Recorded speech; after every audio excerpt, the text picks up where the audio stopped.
Welcome to lecture number 13 for EE206 Circuits 1, Operational Amplifiers. Now, an operational amplifier, or op amp for short, is a two-input device. You've got your input, V plus and V minus, and the output. The output is the differential gain, a large gain K times the difference between V plus and V minus.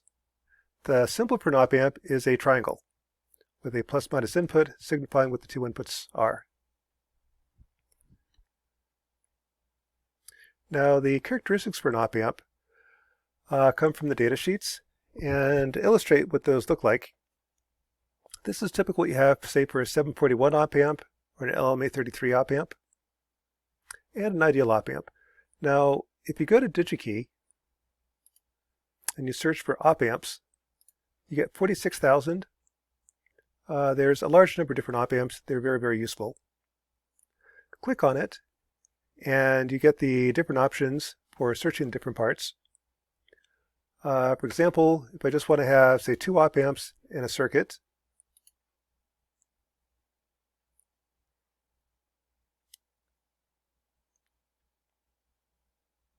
then the chips with 2 op amps, there are 15,000 of those.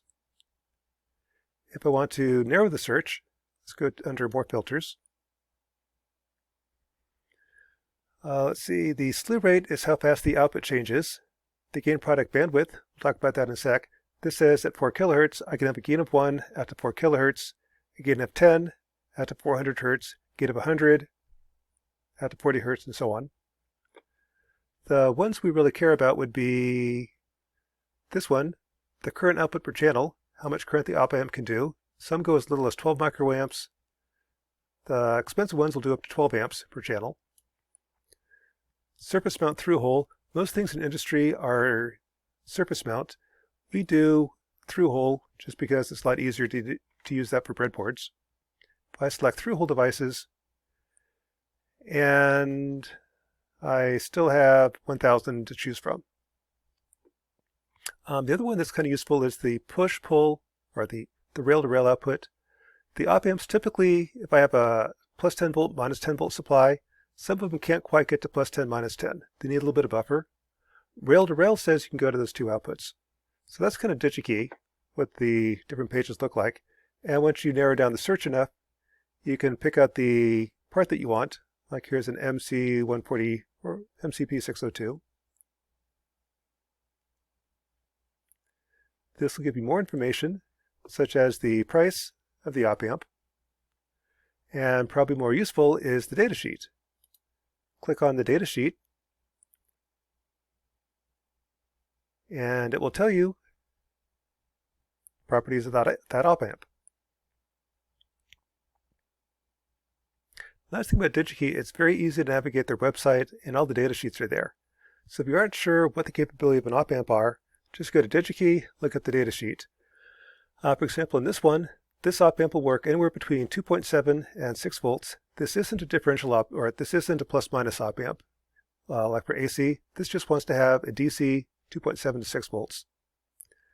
The bandwidth is out to 2.8 megahertz. And if I scroll down the data sheets, let's see, where's the short circuit current? Well, somewhere in here there'll be the short circuit current, how much current it can output. So that's DigiKey. The ones we have up in lab are 741s and LM833s.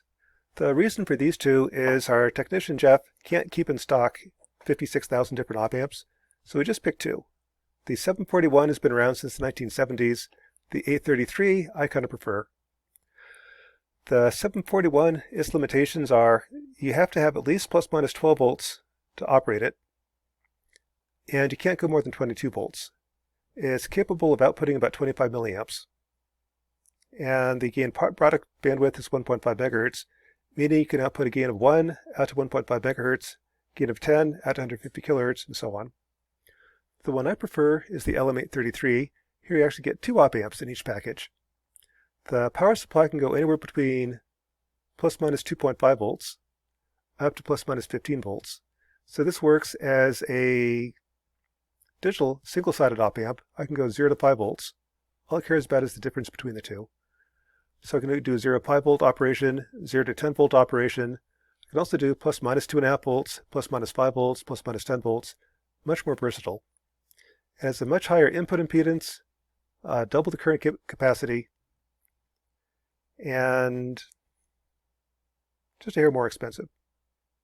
So this is the op amp I recommend. The ideal op amp we'll look at a little bit.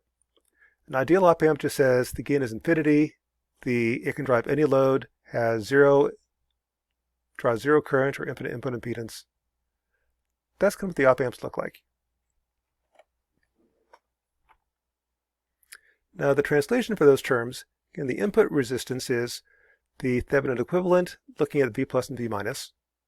For the LM833, it's about 4 gigaohms. Not infinity, but darn close.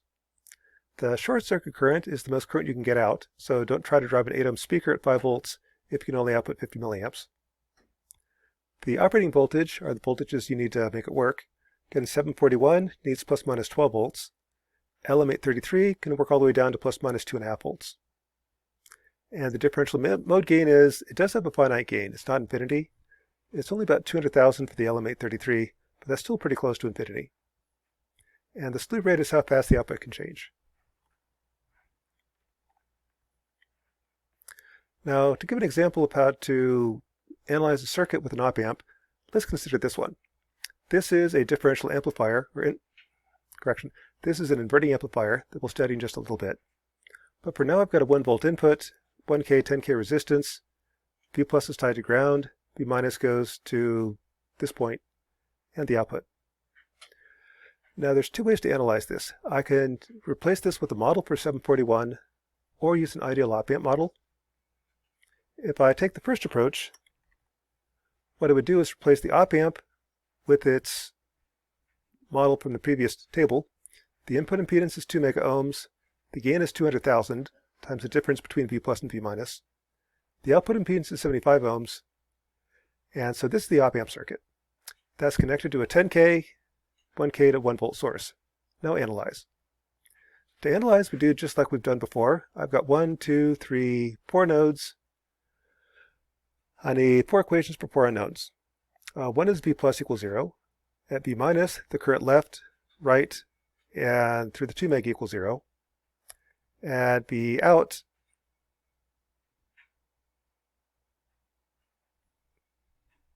combine those, see if I combine those. And at Vx is just 200,000 times V plus minus V minus, plus common mode gain, 6 times V plus V minus.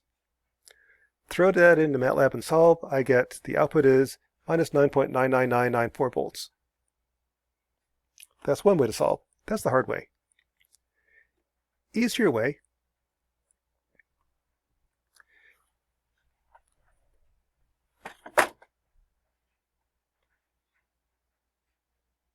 is to use an ideal op amp. Now kind of note, when I analyze the circuit, V plus equals 0. That's given it's tied to ground. V minus isn't quite 0. It can't be 0 because the gain's 200,000. If this difference is 0, then the output is 0. To get an output of minus 9 volts, there has to be a small difference in here, and the difference is 0.00005 volts. So roughly, V minus is almost 0. Not exactly, but darn close. And also notice these 2 meg resistors really don't matter. I've got 1K coming in, 10K going out, and 2 meg. 2 meg relative to 1K doesn't draw enough current to really make a huge difference. So that leads to the ideal op amp model. The ideal op amp model just says the input impedance is infinity, meaning this current is 0. The gain's infinity, meaning the difference between V plus and V minus is 0. Kind of think of it as if the gain is 1,000,000 and this is 2 volts out, this is 2 microvolts. If you don't care about 2 microvolts, assume these are the same. With the ideal op amp model, then I can just say V plus equals V minus, V plus equals 0, so V minus is 0. If this is 0, then you also have, at this point, the current left, current right has 0, solve. And you get V out as minus 10 volts. And there is an easier way to do this. Now note that if this is 0 volts, then the current here is 1 volt going to 0, 1 milliamp. That current has got no place to go. This current is 0, so that current has to go through here. This is also 1 milliamp. 1 milliamp times 10K gives you 10 volts.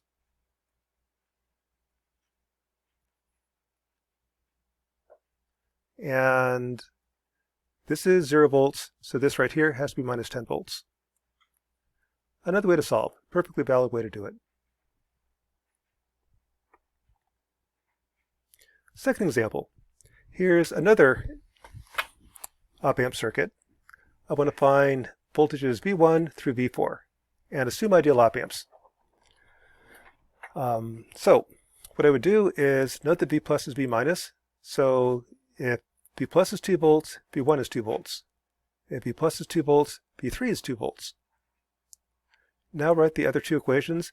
I can't write the node equation of V2 because I don't know the current out of the op amp, and I've already written it. The output equation is actually V plus equals V minus, so nodes 2 and 4 are already taken care of. The other two nodes are at V1. At V1, the current left and right add to 0. At node 3, the current left through the 100K and right add to 0. Gives you 4 equations, 4 unknowns, solve. Second, perfectly valid way to solve this is to kind of note, I've got V plus is 2 volts, so this has to be 2 volts. I've got 3 volts going to 2 volts, so this right here is 10 microamps. That current's got no place to go, so this is also 10 microamps, which makes this 1 volt. 2 volts minus 1 volt makes V2, 1 volt. I have V plus is 2 volts, so V3 is 2 volts. 1 volt going to 2 means I've got 1 over 20K. Let's go work that on a calculator.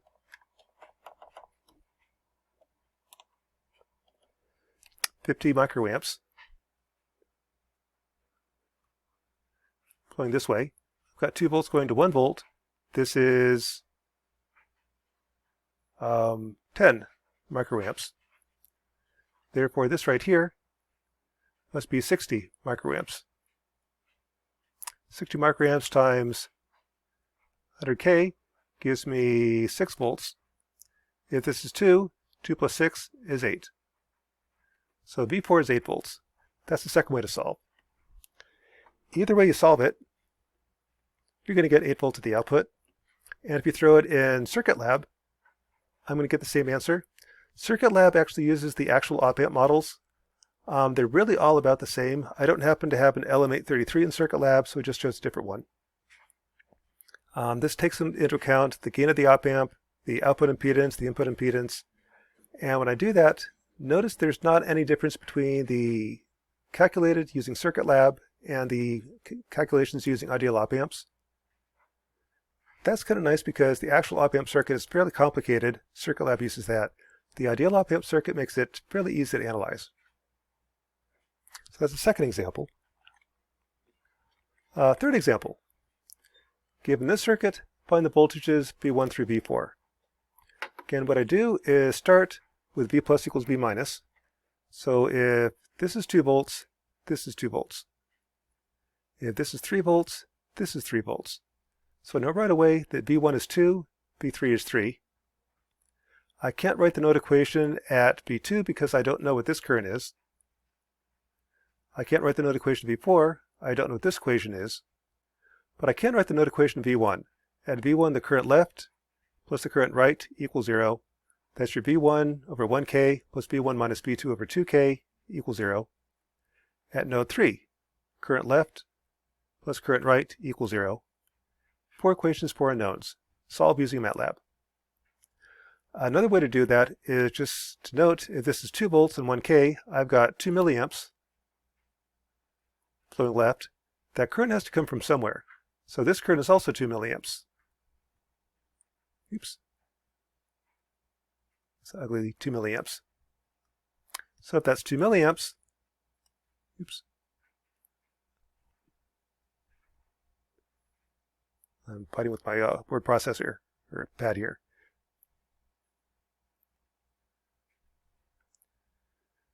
Two milliamps times 2K gives you 4 volts. 2 volts plus 4 volts makes this 6 volts.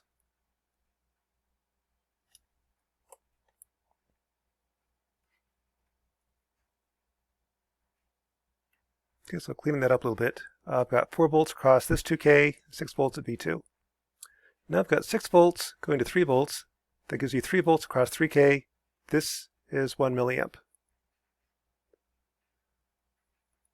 Meaning this current is 1 milliamp. 1 milliamp at 4K gives you 4 volts.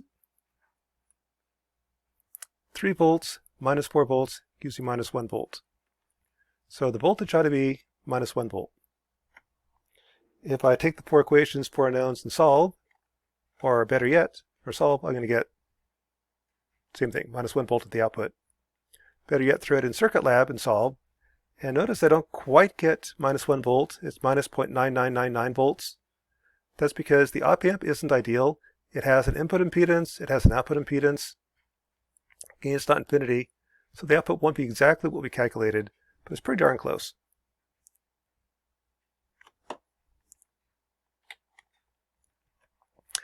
That, in a nutshell, is op amp circuits. We'll be using op amps extensively in circuits 1, circuits 2, electronics, signals, controls. They're useful high-gain amplifiers. With an op amp, I can implement gains that are positive, gains that are negative. I can sum signals together. I can integrate. You can do all sorts of things with op amps. Most circuits that you see in your cell phones and elsewhere use op amp circuits. Likewise, the following lectures will be using op amps. In each of these, we'll be using the ideal op amp model, just because it makes analysis so much easier. But the net result is, when you write an op amp circuit, remember use voltage nodes. Start with the equation V plus equals V minus. That's the equation at the output. Then to get the rest of the equations, you sum the voltages or sum the currents to 0, typically at the plus minus inputs. That's lecture number 13, Op Amp Circuits for ECE 206.